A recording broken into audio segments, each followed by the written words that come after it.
Hello friends, स्वागत है आप सभी का आज की इस वीडियो में।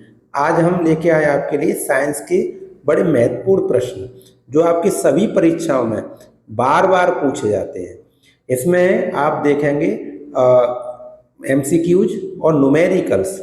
मैंने इसमें फिजिक्स के न्यूमेरिकल्स सम्मिलित किए हैं क्योंकि आपकी जो परीक्षा हैं जैसे रेलवे, आरआरबी, टेक्नीशियन, टेक वाली चल रही हैं और क्या कहते हैं आरपीएफ में भी आने हैं और जो नेवी अग्निवीर है उसमें भी साइंस पूछी जानी है। इन तीनों परीक्षाओं में आने वाले प्रश्न इसमें सम्मिलित किए गए हैं। ठीक है ना। तो वीडियो बहुत महत्वपूर्ण होने वाली है। अगर आप वीडियो पसंद करते हैं तो वीडियो को लाइक कीजिए और चैनल पर नए हैं तो इसे सब्सक्राइब कर लीजिए और बेल आइकन को प्रेस कीजिए जिससे सबसे पहले नोटिफिकेशन आप तक पहुंच सके। ठीक है, चलो स्टार्ट करते हैं। पहला क्वेश्चन हमारा, रिएक्टर पैमाने के बारे में निम्नलिखित में से क्या गलत है।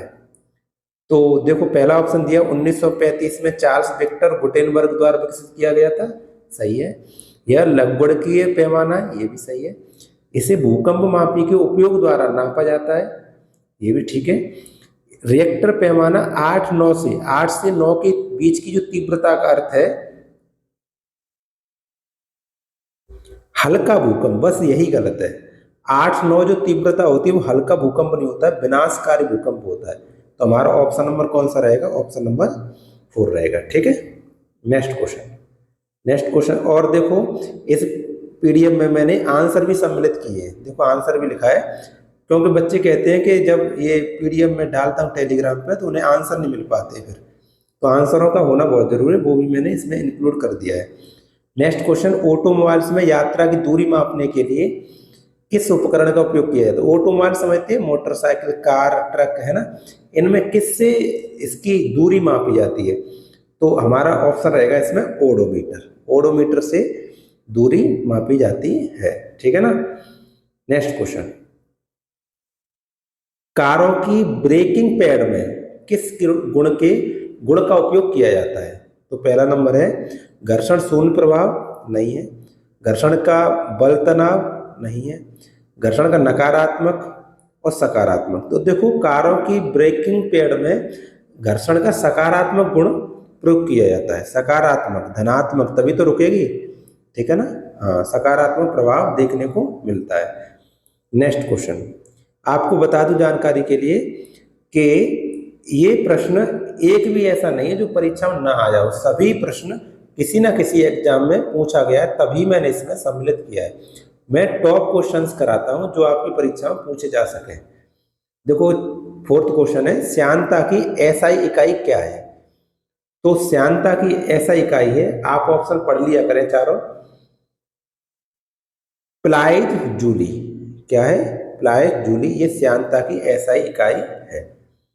नेक्स्ट क्वेश्चन, झूले पर बैठे लड़के की गति होती है, क्या कहते हैं? झूला ऐसे होता है, यहाँ पे बंधा होता है, तो ऐसे कर इधर जाता है फिर इधर जाता है, इसे कहते हैं आवृत्ति गति। इधर इतना ही जाता है उतना इधर आ जाता है ना। इसे कहते हैं हम आवृत्ति गति, यानी गति क्या होगी लड़के की? आवृत्ति गति होगी। नेक्स्ट क्वेश्चन, एक बल 0.5 किग्रा के पिंड में 10 मीटर पर सेकंड स्क्वायर का त्वरण उत्पन्न करता है, तो बल बताओ। देखो, ये m का मान दिया है आपको 0.5 kg और ये a का मान दिया है त्वरण 10 मीटर पर सेकंड स्क्वायर। हमें ज्ञात करना f, तो f बराबर होता है फॉर्मूला ma, बल द्रव्यमान गुणा त्वरण। तो यानी 0.5 का और 10 में मल्टीप्लाई हो जाएगा। 0.5 का किस में मल्टीप्लाई होगा? 10 में मल्टीप्लाई होगा, तो 10 में करेंगे तो 0.5 हो जाएगा, 5 न्यूटन आंसर आएगा। ठीक है ना। तो आंसर क्या बनेगा हमारा? 5 न्यूटन, ऑप्शन नंबर ए। तो फॉर्मूला याद कर लीजिए आप, ये फॉर्मूला है F बराबर ma, और ये वैल्यू याद की, किग्रा किसका मात्रा होता है? द्रव्यमान का, m का, और मीटर पर सेकंड स्क्वायर होता है त्वरण का। ठीक है। नेक्स्ट क्वेश्चन, स्प्रिंग को अपनी समान लंबाई पर वापस लौटने के लिए लगने वाले बल को क्या कहते हैं? लौटने लिख लेना यहाँ पर, लौटने के लिए लगने वाले बल को क्या कहते हैं? तो स्प्रिंग जब खींच देते हैं ऐसे करके हम, फिर वो वापस लौटाती है, ऐसे वापस लौटाते उसी स्थान पर, इस वाले बल को कहते हैं प्रत्यानयन बल। क्या कहते हैं, प्रत्यानयन बल। ठीक है, नेक्स्ट क्वेश्चन, सार्वत्रिक गुरुत्वाकर्षण नियंत्रण कैपिटल जी का एसआई मात्रक क्या होता है। देखो हमारा फॉर्मूला होता है गुरुत्वाकर्षण बल होता है एफ बराबर कैपिटल जी बड़ी एम छोटी एम बट्टे में आर स्क्वायर। बड़ी एम यानी आप कह सकते हैं क्या कहते हैं, पृथ्वी का द्रव्यमान, छोटी एम चंद्रमा का द्रव्यमान। ठीक है, आर उनके बीच की दूरी। तो यहाँ में जी का मात्रक ज्ञात करना, तो आर का तो इसमें मल्टीप्लाई हो जाएगा और छोटी एम बड़ी एम नीचे पहुंच जाएगी, यानी जी का फॉर्मूला बन जाएगा F into R square, F into R square बट्टे बड़ी एम और छोटी एम। तो एफ का तो न्यूटन होता है, आर का मीटर स्क्वायर होता है और ये होता है केजी। तो केजी दोनों द्रव्यमान केजी का स्क्वायर हो जाएगा, नीचे से केजी स्क्वायर ऊपर जाएगा तो इनवर्स हो जाएगा, यानी न्यूटन मीटर स्क्वायर बट्टे केजी स्क्वायर, यानी न्यूटन मीटर स्क्वायर या फिर केजी -2, केजी की पावर -2, यानी ऑप्शन बनेगा आपका सेकंड वाला। ठीक है ना, समझ आ गया। नेक्स्ट क्वेश्चन, मुक्त रूप से गिरना केवल संभव है।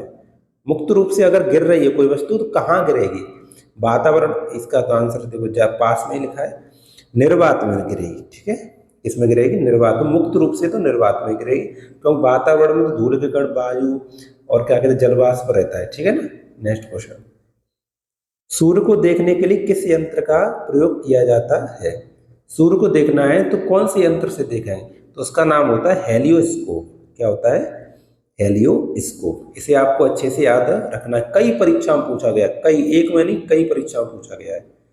नेक्स्ट क्वेश्चन, यदि दो वस्तुओं के बीच की दूरी समान दूरी से 6 गुना अधिक हो जाए तो बल क्या होगा। देखो मैंने अभी फॉर्मूला लिखा था, दो वस्तुएं उनके बीच में अगर बल लग रहा है तो उसमें गुरुत्वाकर्षण बल का फॉर्मूला लगाते हैं, एम बराबर capital G capital M into small M बट्टे आर स्क्वायर। तो बस हमें ये दो चीज पकड़नी, बल और बीच की दूरी, क्योंकि इसमें बल, दो वस्तुओं के बीच में दूरी दूरी देखो और बल, इन दो के बीच में हमें बात पकड़नी है।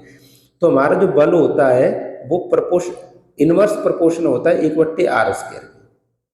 देखो दो वस्तुओं के बीच की दूरी के वर्ग के इनवर्स प्रोपोर्शन है, प्रतिलोम समानुपाती होता है, यानी अगर दूरी बढ़ाएंगे तो बल कम होगा और दूरी कम करें तो बल बढ़ेगा। ठीक है, तो लगाओ यहाँ पे 6, 1/r के 6 का उसके लगाए तो 6 36, 1/36 आंसर बनेगा हमारा 1/36 गुना हो जाएगा।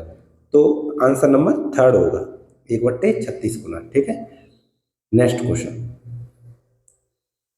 इनमें से किस उपकरण से विद्युत धारा मापी जाती है। तो विद्युत धारा मापने वाला उपकरण उसे कहते हैं एमीटर, और विभव मापने वाले उपकरण को कहते हैं वोल्टमीटर। ठीक है, और प्रतिरोध मापने के लिए जो उपकरण उसे कहते हैं ओम मीटर। ठीक, नेक्स्ट क्वेश्चन, एक वस्तु का द्रव्यमान 10 किग्रा है, पृथ्वी पर इसका भार क्या होगा। पृथ्वी पर इसका भार क्या होगा, तो ये m का मान 10 kg, m का मान कितना है 10 kg है, और हमें भार ज्ञात करना है w, w बराबर फॉर्मूला mg, क्या होता है mg। तो m का मान तो 10 है ये, और g का मान आप जानते हैं 9.8 मीटर पर सेकंड स्क्वायर होता है। इस तरह से हम 9.8 का मल्टीप्लाई करें 10 में तो 98 हो जाएगा न्यूटन। न्यूटन फॉर्मूला होता है वेट का, भार का। ठीक है ना, तो 98 न्यूटन होगा हमारा, ऑप्शन नंबर बनेगा चौथा 98 न्यूटन। ठीक है, नेक्स्ट क्वेश्चन, 650 किग्रा द्रव्यमान की एक नौका पानी पर तैरती है, तो पानी कितना आयतन को विस्थापित करेगा, मतलब यानी पानी के कितने आयतन को विस्थापित कर लेगी। तो आपको पता होना चाहिए जल का जो आयतन होता है, वॉल्यूम होता है, वो 1000 होता है, 1000 ग्राम प्रति सेंटीमीटर क्यूब। ठीक है, इस तरह से होता है। ठीक है, अब देखो हमारा फॉर्मूला होता है घनत्व बराबर, सॉरी वॉल्यूम नहीं, गलत हो गया मुझसे, द्वारा घनत्व होता है। क्या होता है, घनत्व, घनत्व इक्वल टू 1000 ग्राम प्रति सेंटीमीटर क्यूब, ये होता है। ठीक है ना, समझ आया। तो अब हम यहाँ पर लगाएंगे घनत्व बराबर फॉर्मूला होता है घनत्व इक्वल टू द्रव्यमान बट्टे आयतन, ये होता है फॉर्मूला। ठीक है, तो आयतन तो हमारा इधर पहुंच जाएगा, घनत्व यहाँ आ जाएगा, तो आयतन का फॉर्मूला बनेगा द्रव्यमान बट्टे घनत्व। आयतन बराबर फॉर्मूला क्या बनेगा, आयतन बराबर द्रव्यमान बट्टे घनत्व, बट्टे घनत्व। ठीक है, तो द्रव्यमान दिया हमें 650 kg, 650 kg। ठीक है, और घनत्व होता है 1000। ए क्या से डिवाइड करें तो 0.65 होगा, ठीक है, घन मीटर 0.65। मैंने चेंज नहीं किया, दोनों को चेंज करें तो बराबर बात पड़ेगी, इसलिए चेंज नहीं किया, ठीक है। नेक्स्ट क्वेश्चन, किस तापमान पर पानी का घनत्व अधिकतम होता है? तो पानी का घनत्व सबसे ज्यादा कहाँ होता है? 4 डिग्री सेल्सियस पर होता है, ठीक है। नेक्स्ट क्वेश्चन, ऊष्मागतिकी का प्रथम नियम किस अवधारणा की पुष्टि करता है?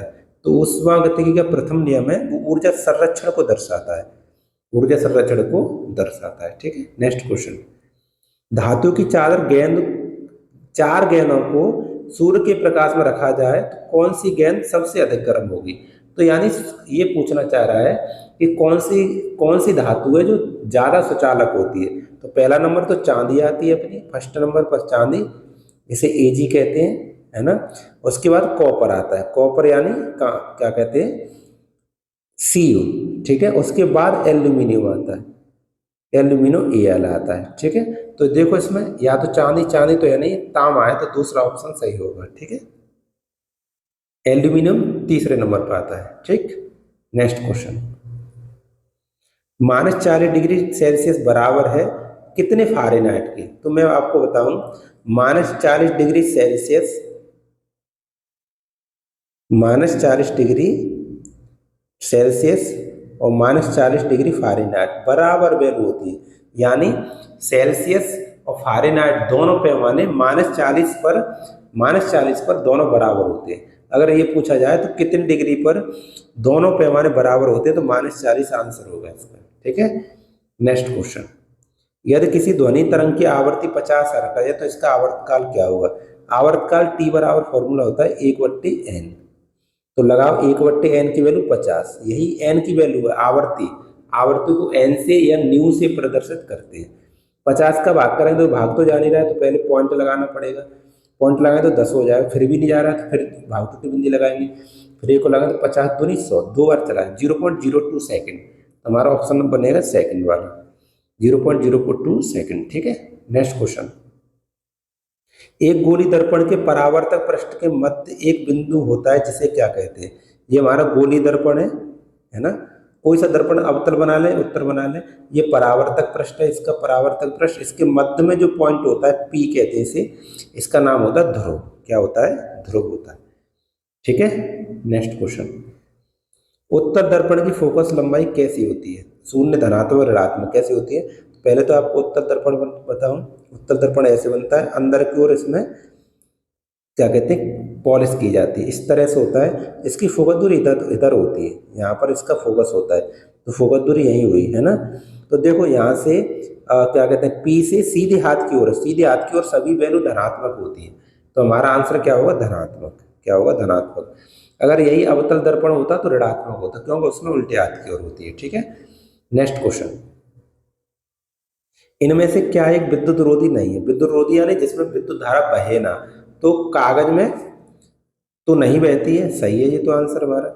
नाइक्रोम में देखो, नाइक्रोम में धारा बह जाती है, जो हमारा हीटर का तार होता है वो नाइक्रोम का बना होता है, हीटर का तार होता है वो नाइक्रोम का बना होता है। हीरे में विद्युत धारा नहीं बहती है, एवोनाइट में नहीं बहती है, ठीक है। तो बताइए आपको वीडियो कैसी लगी?